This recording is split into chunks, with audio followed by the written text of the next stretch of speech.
Hey Book Dragons, I'm so glad you've joined me today. We are doing the Booktube behind the scenes tag. And I was tagged in this by Dark Star's Book Cavern, so I will leave her channel linked down below. That way you can go check her out. And I will tag a few other people at the end as well, because I always do. And they will be in the description below. So let's get right to this. I've got to get my eyes on because, we've got prompts to answer here. So I got to read them off the page, make sure I get them correct. And here we go. When recording a post, do you read from a prepared script, or do you refer to notes or a broad outline, or do you speak extemporaneously? It really depends. I sometimes just speak. Okay, Ari's getting down. I sometimes speak off the top of my head, just kind of let my thoughts flow. Occasionally, I will use a basic outline, but I don't use a script. I try not to script my videos at all. But sometimes I do need an outline to follow that I can make sure I hit all the points. Kind of like I'm doing today. I've got the prompts for this tag up in front of me. So usually there's some basic outline, especially if it's a book review. If it's a book review, I usually make an outline of points that I want to hit. So there we go. Prompt number 2. Do you edit before you post, deleting hems and haws, misspeaks, mispronunciations, and other common public speaking foibles? Do you remove things you didn't mean to say, or off-topic thoughts or comments you think might be misunderstood? I used to edit pretty heavily. Sometimes I still do, depending on the video, but I've kind of gotten to a point now where I'm kind of wanting to just avoid a whole lot of editing and let myself speak naturally and kind of let people see the real and raw, unedited me. That doesn't mean I'll never edit. I'm just probably going to do less editing than I did before, unless it's really called for. You hear public speakers talk about how you need to work on cutting out ums and ahs and things like that, but I don't know. I don't know if that's really absolutely necessary. This is a form of public speaking, but it's kind of conversational. And when I'm talking with somebody, I usually have some ums, ahs, buts, things like that in conversation. And I feel like you're my friend, and I want to just be real and talk with you. So I'm starting to do less of that type of editing, unless it's just egregious, right? Unless there's just a huge pause for like a minute or so, I'll usually cut that out. Or if an or an ah just feels completely annoying and out of place, I might edit it out. But for the most part, you're going to get a lot more conversational Chaz on these videos. Prompt number 3. Have you ever edited a post after posting? Have you ever deleted an entire post? So to the first question, I have removed a post after uploading it if I realized that there was something that I needed to put in there that I did not put in. And that's rare. I've maybe done it once or twice out of all my, I think I've got 600 plus videos now. So out of all those videos, I've probably only done it once or twice, maybe 3 times. It doesn't happen very often because I'm pretty meticulous about making sure that I have all the stuff that I need to have in my videos, like my screenshots of books if I need them, and things like that. So it's rare, but it does happen. As far as deleting an entire post, no. I've never deleted a video entirely, and I don't think I ever will. I don't see necessarily why that would be necessary unless YouTube flagged it as completely inappropriate and they made me take it down, which, guys, you know me. That's not going to happen. I don't do that. Prompt number 4. Are there certain topics you avoid, things you regard as too personal or too controversial? Yes, I do tend to avoid politics if at all possible. I'd just rather not get into politics on my channel. That's not what this is about.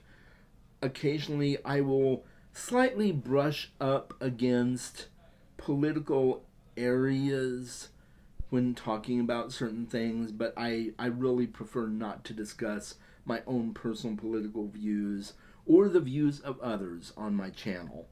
Another one is religion. I don't really talk in depth about religion.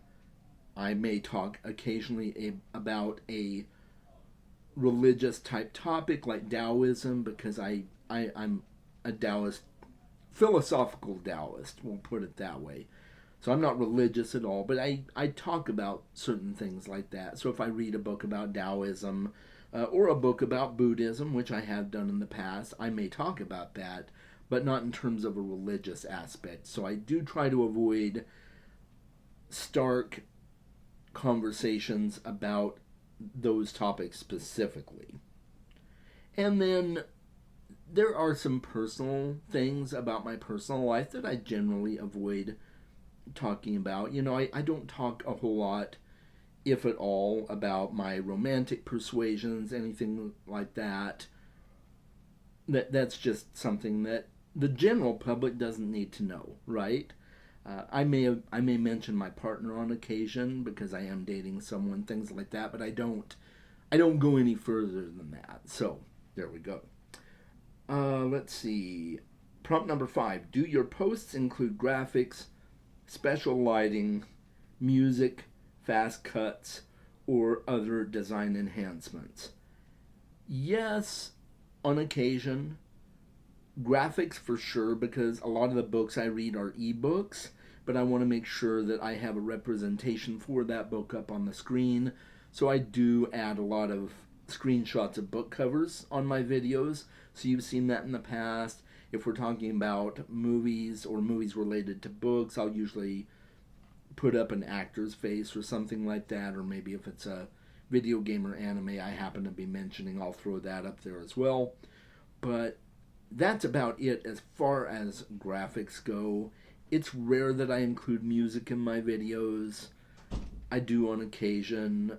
The end screen on my videos always has a short music track along with it. I've always kind of done that, but I don't do a whole lot of that. There are a few fast cuts, or some people call them jump cuts. If I've edited something that just didn't quite flow naturally from one cut to another, you might see it jump a little bit. So I do have those on occasion as well. But yeah, they do include various things like that. I do always have a box light up here behind me, and you know, it gives light to my face when I'm making these videos. So there is special lighting, I guess, if you want to call that special. It's just what I do for every video, really. All right. Do you have a target number of posts each week? Yes, I do. I make 2 videos a week. And occasionally, if I've got a live stream or an interview or something like that that goes up during the week, that's a special event. And that will be a 3rd video for the week. But normally it's just 2. I release videos every Tuesday and Friday. Every single week like clockwork. My patrons always get the video a day before that. So I always have to kind of have it ready the day before my video so that my patrons can see it early. So yes, I do have set days where I release it. So if I've got a video coming out on Tuesday, my patrons get it Monday. For Friday videos, they get it on Thursday. And so I do have a definite plan on release days. Prompt number 7. Are there certain themed posts you contribute to regularly, such as Poetry Thursday or What Are You Reading Wednesday? I don't really. I don't.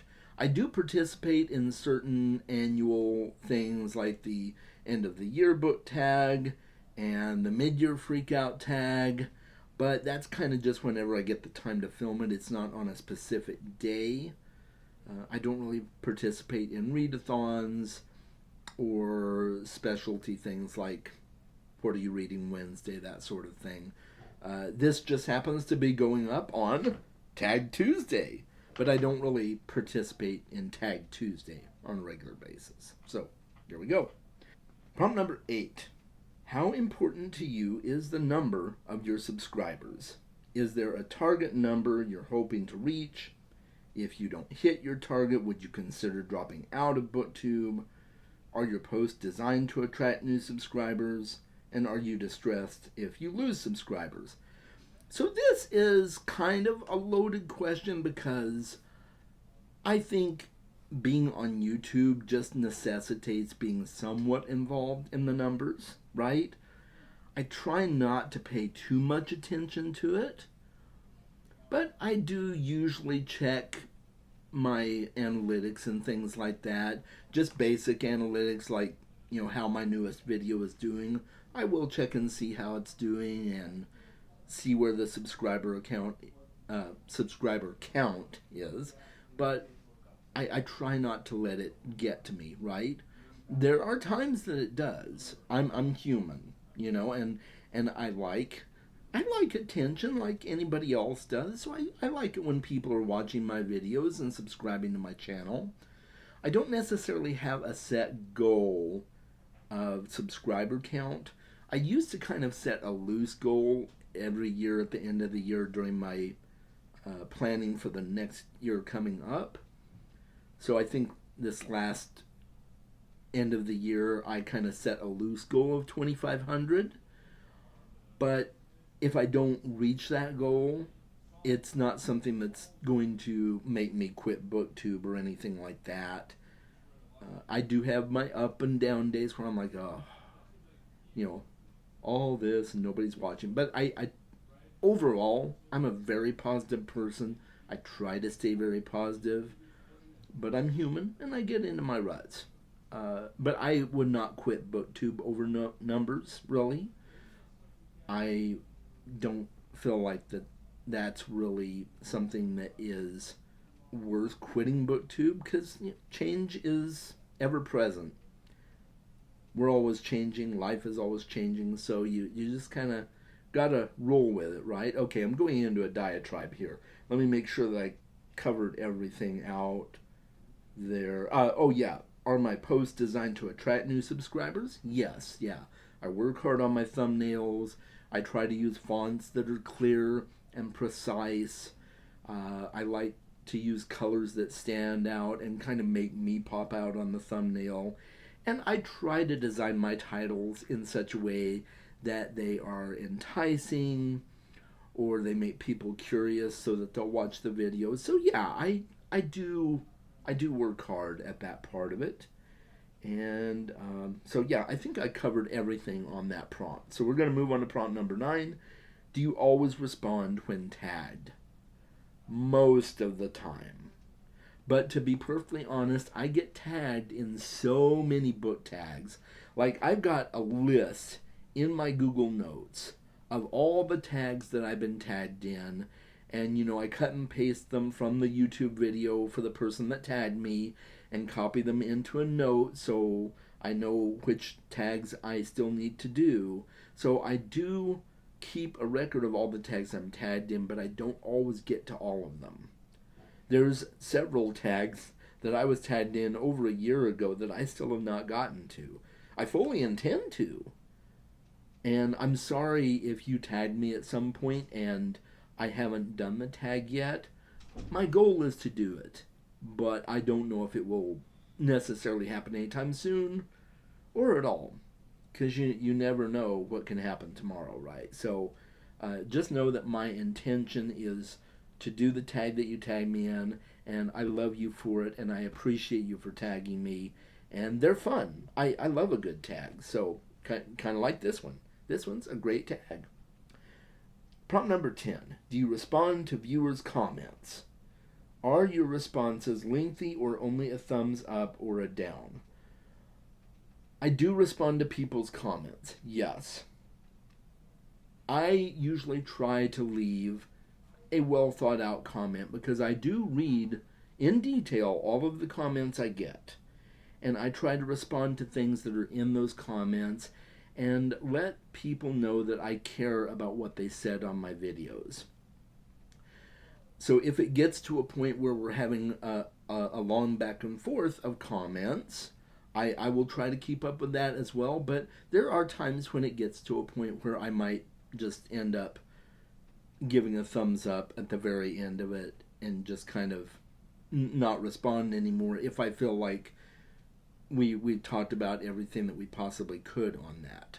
I don't always do that, but after a while you kind of feel that the conversation is coming to a natural end, and I still want to let them know that I care that they made the last comment, and I'm gonna heart it or something like that. So yes, I do respond to every comment unless it's an extremely rude comment or something like that. And usually for those, I do comment, but I comment in a way that kind of nips that in the bud because I don't tolerate rude people, rude comments. I want people to be kind. And if it's really bad, I might just not respond at all. I don't necessarily delete it unless it's incredibly demeaning and I think it's worth being deleted. So I gave you a lot of information there that you probably didn't need to know or want to know, but there it is. So yeah, my responses are not always super lengthy. Sometimes they are, sometimes they aren't.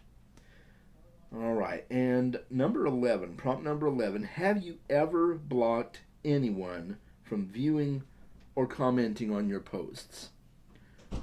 No, I have not, with a couple of exceptions, and that is, if a comment gets flagged or if it's an extremely rude or demeaning comment, sometimes I will block that person if it persists.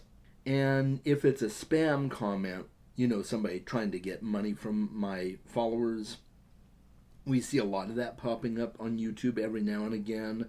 Luckily, it hasn't happened very many times on my channel, but the 2 or 3 times it has, I have removed that comment or blocked them or whatever so that they don't continue to do that sort of thing.